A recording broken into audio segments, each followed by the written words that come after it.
So ayan mga bossing, ang unit nga pala natin dito Isuzu D-Max 2010 model.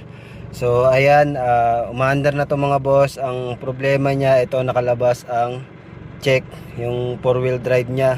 Check 4-wheel drive. So ayan, kasigas siya, tapos nagbi-blink-blink ang ayan yung 4H niya. So paano ba i-reset yan mga bossing? Ganito lang pag-reset niyan mga boss. Pindutin nyo lang tong 2H, 4H at saka 4L ng sabay. Sabay lang yan, i-ano nyo lang siya, long press lang hanggang sa mawala na yung indicator light na yan. So yan mga boss, para ma-reset siya. So ganyan lang pag-reset na yan mga bossing. So antay lang natin na mawala yan.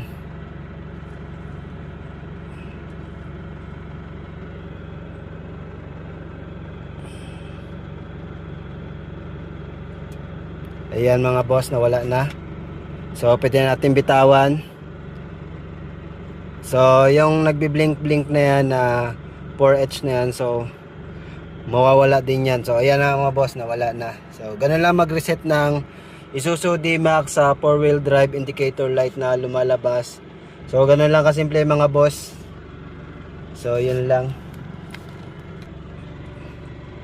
Ayos. Ayos.